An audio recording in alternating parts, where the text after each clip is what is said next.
Teller says the check's too big for you, pal.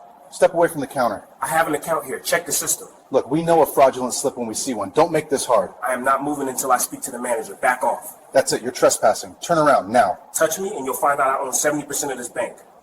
The mid-morning heat in East Atlanta was already rising off the pavement, carrying with it the scent of wet concrete and exhaust. It was 10:14 a.m. on a Tuesday, a time when the city was usually settling into the hum of commerce.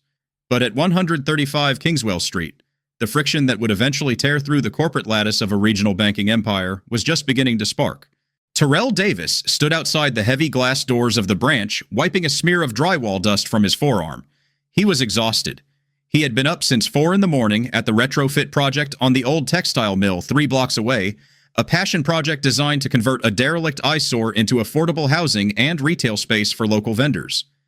Terrell wasn't just the financier, he was the general contractor, the site manager, and, on days like today, the crisis negotiator. His phone buzzed in the pocket of his work vest. It was the supplier, J&J Supply. The message was short and brutal. Check by 11 o'clock or the truck leaves. No exceptions. Terrell felt the familiar tightening in his chest. The concrete pour was scheduled for noon. If the materials didn't land, the pour would be scrubbed, the subcontractors would walk, and the timeline tied to the municipal grant would collapse. He didn't have the luxury of time.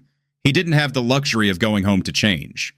He had 46 minutes to secure a cashier's check for $45,000 and get it into the hands of a skeptical vendor who had been burned by other developers in the past. He pushed through the double doors, the blast of air conditioning hitting him like a physical wall. The silence of the bank lobby was absolute, a sharp contrast to the chaotic noise of the construction site. It was a silence that demanded reverence, or at least compliance. Inside the branch was gleaming with the kind of sterile, intimidatory polish that banks use to project stability. Marble floors, high ceilings, and a partition of bullet-resistant glass that separated the money from the people. Behind the counter stood Bianca Maddox, the new head teller who had transferred from a branch in the northern suburbs less than a month ago. Bianca was meticulously arranging a stack of deposit slips, her posture rigid, her uniform pressed to military precision. She looked up as Terrell entered. Her eyes didn't meet his. They swept over him. They cataloged the scuffed steel-toed boots, the faded gray hoodie with the fraying cuff at the wrist, and the fine layer of white dust that clung to his jeans. In the span of 2 seconds, she had already written a narrative for him. In her mind, he wasn't a client. He was a discrepancy. Terrell walked to the window, his movements heavy but purposeful. He didn't notice the slight recoil in Bianca's shoulders. He was focused on the clock ticking in his head. "Good morning." Terrell said, his voice gravelly from shouting over jackhammers all morning. "I need to handle a withdrawal. Cashier's check." Bianca didn't respond immediately. She finished straightening her stack of papers, a deliberate pause designed to establish the hierarchy of the interaction. Finally, she looked at him, her expression a practiced mask of professional skepticism. "Do you have an account with us?" she asked. Her tone wasn't inquisitive. It was challenging. "I do," Terrell said. He reached into his back pocket, pulling out a worn, dust-covered leather wallet. "Business account, Davis Holdings." He slid his debit card and his Georgia driver's license under the glass partition. The plastic clicked against the granite counter. Bianca didn't touch them. She looked at the ID, then back at Terrell's hoodie. "Davis Holdings," she repeated, letting the name hang in the air with a distinct note of incredulity. "That's a corporate account." "It is," Terrell replied. "I need a check for $45,000, payable to J&J Supply. I'm in a bit of a hurry, ma'am. I've got a truck waiting." This was the first mistake in Bianca's eyes. Urgency. In her training, and in her personal bias, urgency was a red flag for fraud. People with legitimate money she believed moved slowly. People who were desperate moved fast.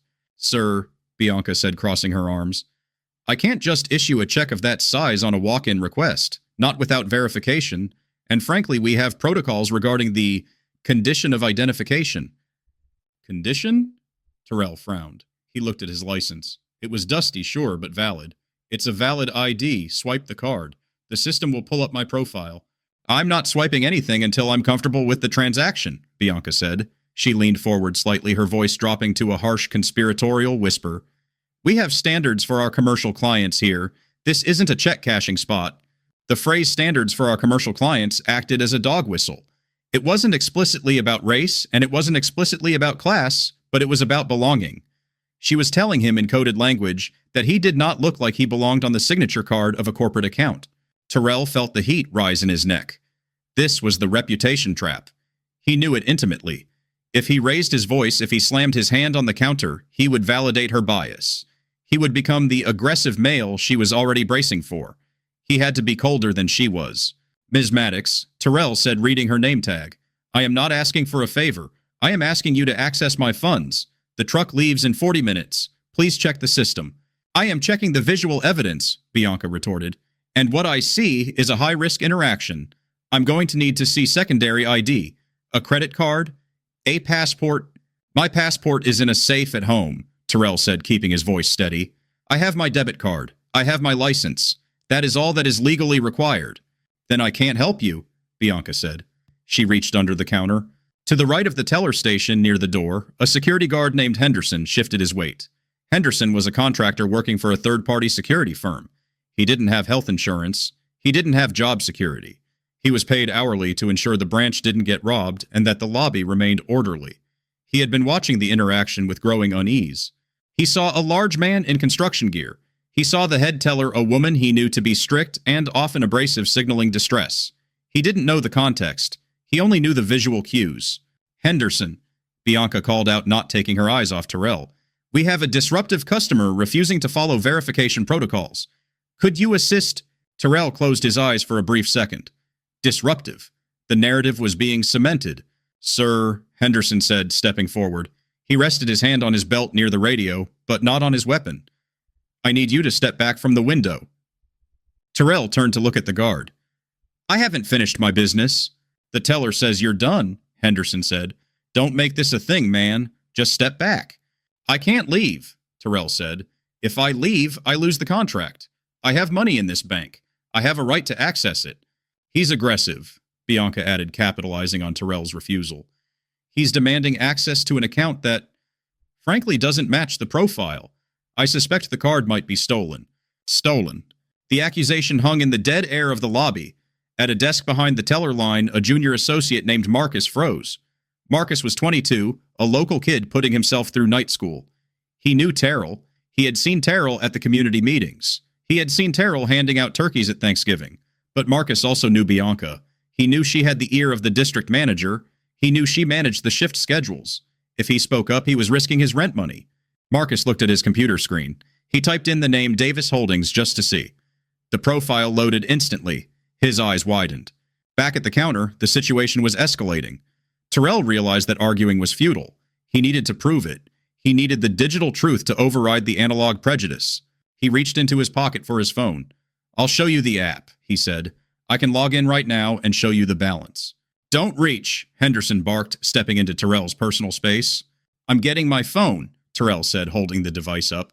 He tapped the screen, his thumb leaving a smudge of white dust on the glass. He opened the banking app.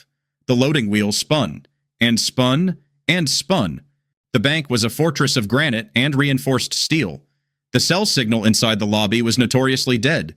The one imperfection that could have cleared his name, a working data connection, failed him. The app timed out. Connection error. Terrell stared at the phone. He looked up at Bianca. She was smirking. A small, tight curvature of the lips that said, I knew it. App not working? She asked, her voice dripping with faux sympathy. Common issue with cloned phones. It's the building, Terrell said, his voice tight. The signal is blocked. Sir, phone away, Henderson ordered. You're making people nervous. There were no other customers in the line. The only other person in the lobby was an elderly woman filling out a slip at the island table who was watching the scene with wide, fearful eyes. I am not leaving, Terrell said. He placed his phone on the counter. He placed his hands flat on the marble palms down.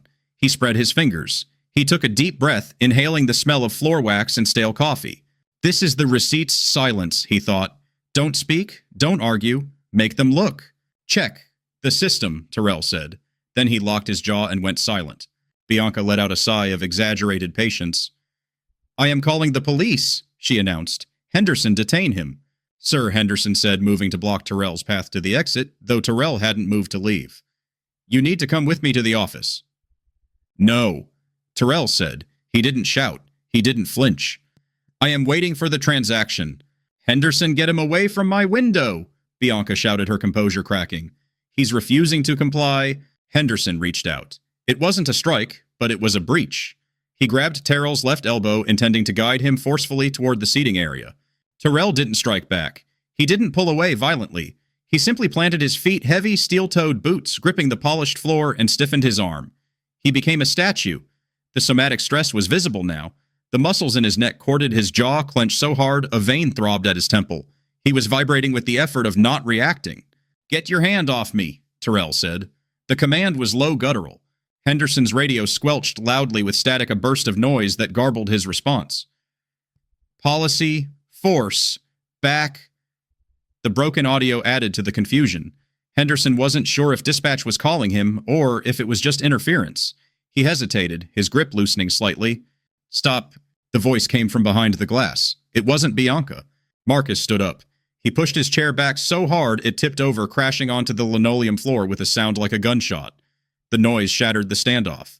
"Marcus, sit down," Bianca hissed, not looking at him. "No," Marcus said. He walked to the counter, bypassing his own station. He was shaking. His hands were trembling as he reached for the keyboard at Bianca's terminal.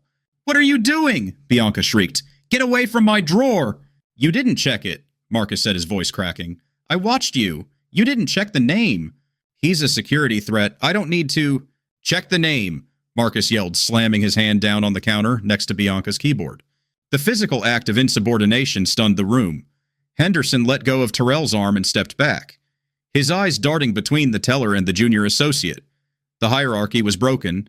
The script was gone. Marcus didn't wait for permission. He reached over and hit the refresh key on Bianca's terminal. The screen blinked. The idle saver vanished. The account details for Davis Holdings populated the monitor. The silence that followed was heavy, suffocating. It was the sound of a vacuum sealing. Bianca looked at the screen. She blinked. She leaned in, her eyes squinting as if the numbers were a foreign language. The account didn't just show the $45,000. It showed a balance that could have bought the entire city block. But more importantly, it showed the flags. Client, type owner/partner. Status chairman of the board. Notes, FICE IP, do not detain. Bianca read the words. Her face, which had been flushed with the heat of authority, drained of color instantly. It turned a sickly waxen gray. She looked at the account number. She looked at the debit card on the counter. They matched. She looked up at Terrell. Terrell hadn't moved. He was still standing in the same spot, his hands still flat on the counter. He watched the realization wash over her. He watched the arrogance evaporate, replaced by a sudden hollow terror. "Is the money there?" Terrell asked. His voice was quiet. Deadly quiet. Bianca opened her mouth. Her lips moved, but no sound came out. She swallowed hard, her throat clicking audibly. "Ms. Maddox," Terrell prompted. Bianca stammered. She backed away from the counter, her hands coming up defensively, as if the screen itself was going to bite her. The system, I thought—" "You thought," Terrell finished for her. "You thought I was a thief because I have dust on my boots." Henderson, realizing the gravity of the mistake, unclipped his radio. He looked at Terrell, then at the screen, then at Bianca. He saw the chairman tag. He stepped back, putting 3 feet of distance between himself and Terrell. He pulled out his notebook. He began to write. He was preserving himself. "Marcus," Terrell said, shifting his gaze to the young man who was still breathing hard, standing defiantly next to his supervisor. "Can you print the check?" "Yes, sir," Marcus whispered. "Please, I have a truck waiting." Marcus moved to his own terminal. His fingers flew across the keys. The printer whirred to life, a mechanical grinding sound that seemed incredibly loud in the silent lobby. Bianca stood frozen. She couldn't leave the line. She was trapped in the glass box of her own making. She looked at Terrell, pleading silently with her eyes for some kind of reprieve, some kind of, "It's okay." Terrell didn't give it to her. He just waited. When Marcus slid the check under the glass, along with a receipt, Terrell took it. He checked the amount. He checked the payee. "Thank you, Marcus," Terrell said. He turned to Bianca. He didn't shout. He didn't demand to see the manager. He simply tapped the glass partition with his index finger right in front of her face. "The board meets on Thursday," Terrell said. "We'll be discussing the new security protocols and the personnel files." He turned and walked out. He made it to the construction site at 10:56 a.m. He handed the check to the driver of the J&J supply truck just as the man was putting the vehicle in gear. The driver looked at the check, then at Terrell. "Cutting it close, boss," the driver said. "Traffic," Terrell lied. "Pour the concrete." But the story didn't end with the concrete. That was just the beginning of the correction. The institutional backbone of the bank, often slow and cumbersome, moved with terrifying speed when the person pulling the levers was the one who built the machine.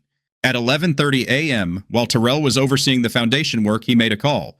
He didn't call the branch. He called Sarah Jenkins, the regional director of operations. Sarah, Terrell said, standing amidst the noise of the job site. Pull the tape from the East Atlanta branch. Timestamp 10:14 a.m. to 10:25 a.m. and pull the keystroke logs for teller station 1. Everything okay, Terrell? Sarah asked, sensing the edge in his voice. No, Terrell said. We have a failure of culture. I want a full investigation opened by close of business. By 2 o'clock, PM David Thorne, a senior investigator from HR, was at the branch. He didn't go to the manager's office. He went to the security desk. He requisitioned Henderson's logbook. He pulled the hard drive from the CCTV system. The investigation was clinical. It didn't rely on he said, she said. It relied on the timeline. 10:14:05, customer T. Davis enters. 10:14:45, T. Davis presents ID. 10:15. 10. B. Maddox engages security. 10:19:20, M. Williams associate forces system refresh. The keystroke log was the smoking gun. It proved indisputably that Bianca Maddox had never attempted to verify the account before calling security. She had initiated a high-risk protocol based solely on visual bias. The standards argument she had used claiming she was protecting the bank's image was dismantled by legal. They pointed out that the bank's charter explicitly stated its mission was to serve the working development of the community. Terrell's boots were the literal embodiment of that mission. 3 days later, the fallout landed. Bianca Maddox was called into a meeting with Sarah Jenkins and David Thorne. She attempted to argue that she was following her gut, and that the customer was intimidating. David Thorne played the audio from the counter. Terrell's voice was calm, steady, asking for his job to be done. Bianca's voice was high, shrill, and filled with coded dismissals. That is not intimidation, Thorne said, sliding a termination letter across the table. That is patience. Patience you did not deserve. Bianca was terminated for cause violation of the non-discrimination policy and gross negligence in protocol. But the justice wasn't just in her removal, it was in the restructuring. Terrell refused to let this be a one bad apple narrative. He convened the board the following Thursday. He stood at the head of the table still wearing his work boots and laid out the incident. If this happened to me, Terrell told the room of executives, imagine what is happening to the grandmother trying to cash her Social Security check. Imagine what is happening to the small business owner who doesn't have my equity. The board passed 3 motions that day. First, the blind verification protocol. Tellers were now technically blocked from triggering a security alert until they had swiped a card or entered an ID number unless there was a visible weapon. The system would simply not allow the bias to bypass the data. Second, the creation of a community oversight committee. Terrell appointed 3 local business leaders, including the owner of the bakery next to the branch, to review anonymous complaints from the district. They had direct access to the regional director. Third, Marcus Williams. Terrell didn't give Marcus a cash bonus. He didn't want it to look like a payoff. Instead, he walked into the branch a week later. He approached Marcus's desk. Marcus, Terrell said, Mr. Davis. Marcus stood up looking nervous. You took a risk, Terrell said. You put your livelihood on the line for the truth. That's leadership. Terrell handed him a letter. It wasn't a check. It was an acceptance letter into the bank's executive management training program, fully funded, with a stipend that would allow him to quit his second job and focus on school. You kept the doors open, Terrell said. Now walk through them. Henderson, the security guard, was not fired. He was reprimanded for the physical contact, but the review board noted that he had de-escalated once the evidence was presented. He was required to attend a new training module on bias-free threat assessment. He kept his job, which he desperately needed, but he never touched a customer again without a verified threat. 6 months later, the East Atlanta textile mill opened. It was a beautiful building, brick and glass, filled with local shops and apartments. In the lobby of the building, there was a small plaque. It didn't list the investors. It didn't list the architects. It said simply, built on the foundation of truth. Terrell Davis still banked at the branch on Kingswell Street. He still came in wearing his work boots. And every time he walked in the new head teller, a woman named Patricia, who had worked in the neighborhood for 20 years, would smile. Good morning, Mr. Davis, she would say. Checking or savings? Checking, Terrell would reply. And check the system, Patricia. Always Mr. Davis, she'd say, swiping the card. Always. This story illustrates a critical lesson about the difference between authority and power. Bianca had authority, the title, the badge, the button under the desk, but she lacked the power of truth. Terrell, despite being the owner, had to navigate the situation with extreme discipline because he knew that in that moment his appearance had stripped him of his status in her eyes. First, the concept of the receipt's silence is a powerful tool for de-escalation. When faced with irrational bias or bureaucratic blocking state, your case clearly present your evidence and then stop talking. Silence forces the other person to fill the void, often leading them to expose their own bias or make a mistake that can be documented later. Next, always understand the specific constraints of the people involved. Marcus didn't speak up immediately because he was afraid for his job. Recognizing that fear helps us understand why bystanders often hesitate. Real solidarity requires risk, and when someone takes that risk for you, it is a profound act of courage that deserves recognition. Finally, justice in large institutions rarely happens in the lobby. It happens in the review of the logs, the timestamps, and the policy audits. If you are treated unfairly, document everything: names, times, specific phrases used. That data is the fuel that institutional backbones need to function correctly and create lasting change.